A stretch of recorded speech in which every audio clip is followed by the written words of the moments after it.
Jésus-Christ. Amen. Loué soit Jésus-Christ. Amen.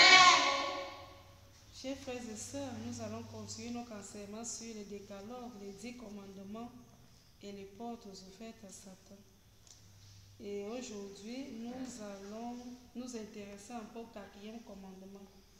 Comment comprendre le 4e commandement à la lumière du catéchisme de l'Église? Que nous dit le 4e commandement? Voilà, que nous dit le 4e commandement? Comment le comprendre? Donc, nous lisons le livre de l'Exode, chapitre 20, verset 12. Nous lisons aussi le livre de Lévitique, chapitre 19, verset 3 et verset 32. Voilà, verset 32. Deutéronome, chapitre 27, verset 16. Et nous allons voir quelques cas pratiques. Nous allons aussi venir dans le Nouveau Testament pour voir des cas pratiques de ce que dit. Donc nous voulons d'abord comprendre ce que c'est que le 4e commandement. Le 4e commandement dit: honore ton père et ta mère afin que tes jours se prolongent sur la terre que te donne le Seigneur ton Dieu. Honore ton père et ta mère afin que tes jours se prolongent sur la terre que te donne le Seigneur ton Dieu. Alors, le commandement s'applique à 3 niveaux.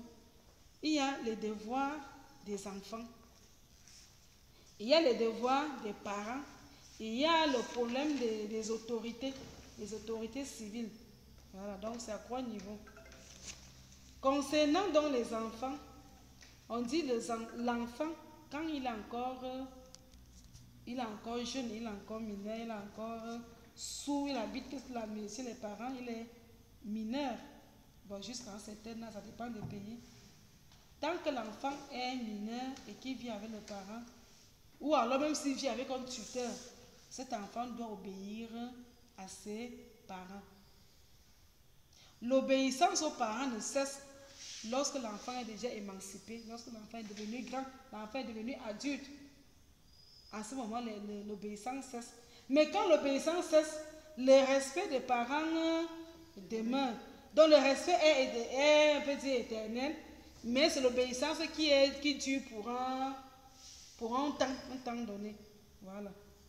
Donc, le respect pour les parents est éternel, mais l'obéissance, lui, est pour un temps donné. Et l'obéissant, l'enfant ne doit pas seulement respecter ses parents seuls, non. L'enfant est tenu de respecter, non pas seulement ses parents, ses tuteurs.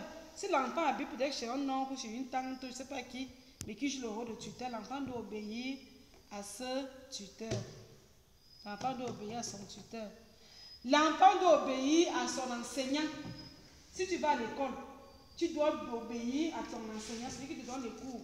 Que ce soit à l'école primaire, que ce soit au lycée, que ce soit à l'université, ton enseignant est l'autorité sur toi. Donc tu dois obéir à ton enseignant. Tu dois obéir, si tu, toujours en termes on parle des enfants, tous ceux qui ont l'autorité sur toi dans la famille, tu leur dois du respect. Donc ça va de soi, du respect. Tous ceux qui sont tes aînés, ça va de soi, il faut respecter les aînés.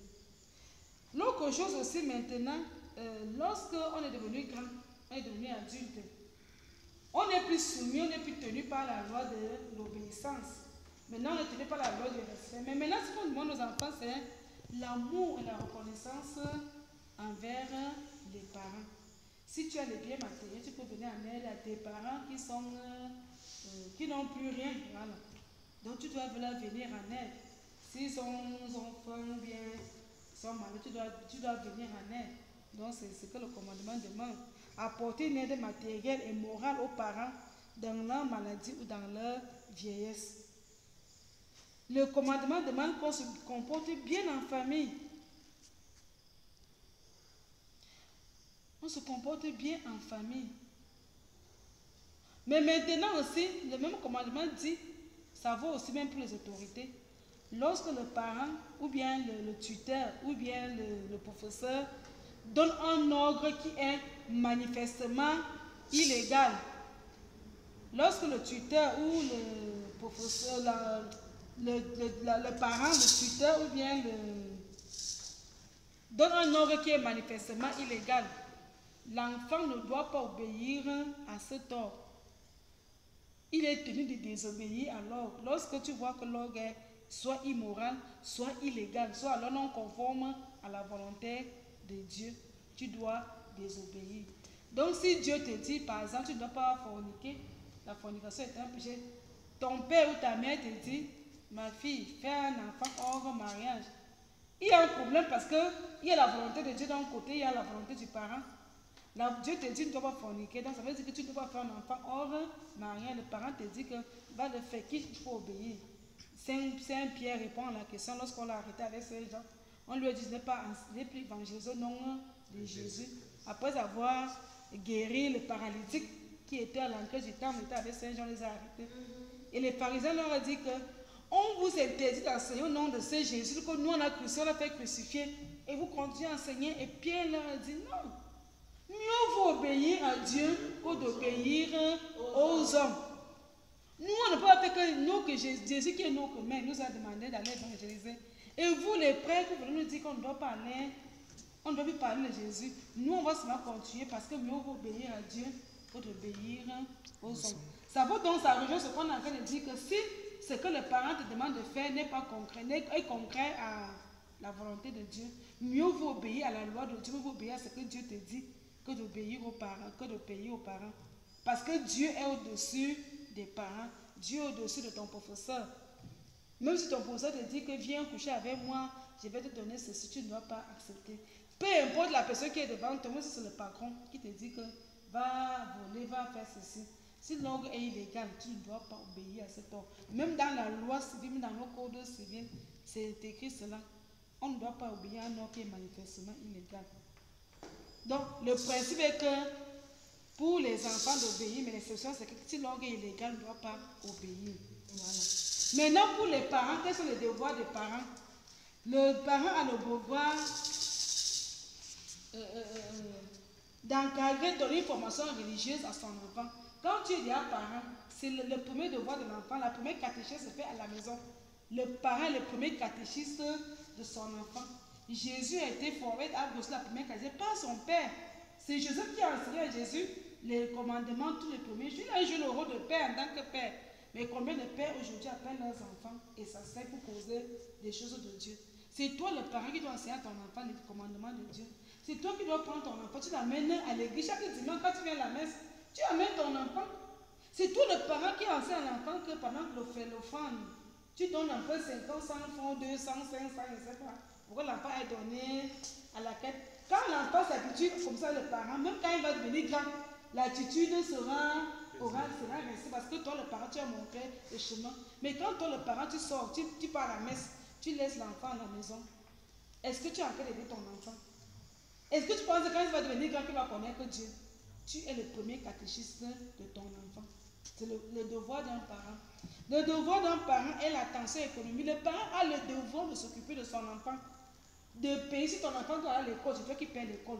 Si tu ne payes pas, tu ne payes pas l'école de ton enfant pour aller t'occuper des enfants, tu n'as pas fait le devoir, tu dois t'occuper de ton enfant. L'argent de poche, tu donnes l'argent de poche, tu lui achètes les habits, tu lui achètes tout ce qu'il a besoin. Tu le mets au petit soin, quoi. Selon la disponibilité des moyens, c'est un devoir de parent. Et chaque personne doit être responsable des enfants avant les enfants des autres. Voilà. Il y a l'éducation, donner comme l'éducation, c'est de manière générale, l'éducation de la société, oui, l'éducation, tout, même l'éducation sexuelle. C'est le parent qui donne l'éducation sexuelle à son enfant. Le parent doit aimer son enfant, l'affection. En général, c'est le parent qui manque d'avoir l'affection à l'enfant. Le parent doit aimer son enfant, lui témoigner cette affection. Et le parent doit traiter tous ses enfants au même rythme. Pas que tu demandes à l'autre enfant que tu l'aimes plus que les autres enfants. Le parent ne doit pas faire ça. Traiter tous les enfants avec amour, avec respect. Voilà. Concernant maintenant les autorités, là ça concerne tout le monde. C'est-à-dire qu'on soit un jeune, qu'on soit vieux, parent ou pas, ça concerne tout le monde. Il y a l'amour de la patrie. Tout le monde doit aimer sa patrie. Peu importe de ton pays, peu importe, tu dois aimer ton pays. Dieu a voulu que tu sois camerounais, tu acceptes, tu aimes ton pays. Dieu a voulu que tu sois congolais, aime ton pays. Dieu a voulu que tu sois français, aime ton pays. Deuxième chose, c'est que tu as le droit et le devoir. En fait, on conjugue les deux, le droit et le devoir de voter. On voit souvent dans certaines églises, on dit qu'on ne doit pas aller voter parce qu'il ne sait pas dans quel passage d'église on dit. On dit que tu dois le droit et le devoir d'aller voter. Tu dois payer tes impôts. Ça rentre dans toujours le cinquième paiement des impôts. Et c'est aussi on peut inscrire cela, le paiement des derniers du culte. Parce que le dernier du culte, c'est l'impôt de l'église. Donner à César ce qui est à César et à Dieu ce qui est à Dieu. Alors il faut payer les impôts. Il faut payer son dernier du culte parce que le dernier du culte, c'est un impôt. Donc il est obligatoire. Il est obligatoire. Voilà. La défense du pays, si ton pays est attaqué, tous les citoyens de ce pays ont le devoir de défendre leur pays. Voilà. On devoir de défendre. On parle aussi de respect des autorités, parce que toute autorité vient de Dieu. Donc, ne viens pas dire là que comme tu n'aimes pas le président, tu dis que le président, même s'il est né, lui-même c'est qui? Il y a les gens qui insultent leur président, quelqu'un il marche nu-pied, mais il insulte le président. Ou bien tu insultes le ministre, ou bien le premier ministre, ou bien le gouverneur. Est-ce que tu sais que le président peut te maudire, cela a des effets sur toi? Beaucoup de gens ne perçoivent pas que parfois, quand ils ne respectent pas les autorités, ça peut leur attirer même des malédictions. On doit respecter toute autorité parce que toute autorité vient de Dieu. Voilà. Donc, on doit obéir à la prescription des autorités. Donc, quand ils sortent des lois, mais à condition que la loi qu'on sort soit une loi qui soit en conformité avec la volonté de Dieu. Que la loi soit morale, conforme à la morale. Que la loi soit conforme au commandement de Dieu. Si la loi qu'on sort est immorale, là le citoyen est autorisé à désobéir à la loi. C'est-à-dire le principe est que tu dois obéir aux lois. Mais l'exception c'est que si la loi est immorale ou bien alors non conforme au commandement de Dieu, il faut désobéir. Tu dois désobéir. Tu dois désobéir. Donc ça c'est l'exception. D'ailleurs, le Seigneur Jésus l'explique, il dit qu'il faut obéir à Dieu plutôt qu'aux hommes. Donc là, c'est Saint Paul qui le dit dans l'Acte des Apôtres, chapitre 5, verset 29. Et maintenant, notre Seigneur Jésus nous dit, qui aime son père et sa mère plus que moi n'est pas digne de moi. Matthieu chapitre 10, verset 37. Et dans le catéchisme de l'Église catholique, on dit ceci. Le parent, ce n'est pas le parent qui choisit la vocation de son enfant. On dit les liens de famille, bien qu'ils soient importants, ne sont pas suivis parce que la première vocation du chrétien est de suivre Jésus en l'aimant. Les parents doivent aider leurs enfants à suivre Jésus dans la vie consacrée ou au ministère sacerdotal. Donc le parent n'a pas le droit de s'opposer à la vocation. Il doit plutôt accompagner son enfant. Parce que c'est le premier qui est dans les familles et qui oppose les parents avec les enfants. Beaucoup ça déchire les familles. Les parents, d'après le catéchisme de l'Église catholique, on a le numéro 2232 jusqu'à 2233. Le parent ne doit pas, ce n'est pas lui qui choisit la vocation. Et on dit que le lien de la famille n'est pas aussi. La première vocation des chrétiens, c'est de suivre Jésus. D'ailleurs, quand on fait le catéchèse, on dit souvent que pourquoi Dieu t'a créé? Dieu m'a créé pour le connaître, l'aimer et le servir. C'est ce qu'on dit, la première chose qu'on apprend quand on fait la catéchèse pour faire le sacrement. Pourquoi Dieu t'a créé? Dieu m'a créé pour le connaître, l'aimer et le servir. Dieu ne m'a pas créé pour que j'aie beaucoup d'argent, ni que j'aie beaucoup d'enfants. Non. Mais maintenant, comment est-ce que Dieu t'appelle à le servir? C'est là où c'est Dieu seul qui te donne la réponse. Quand Dieu t'a déjà parlé, ce n'est pas le parent de venir répondre à cette question. C'est à Dieu de répondre à cette question. Voilà.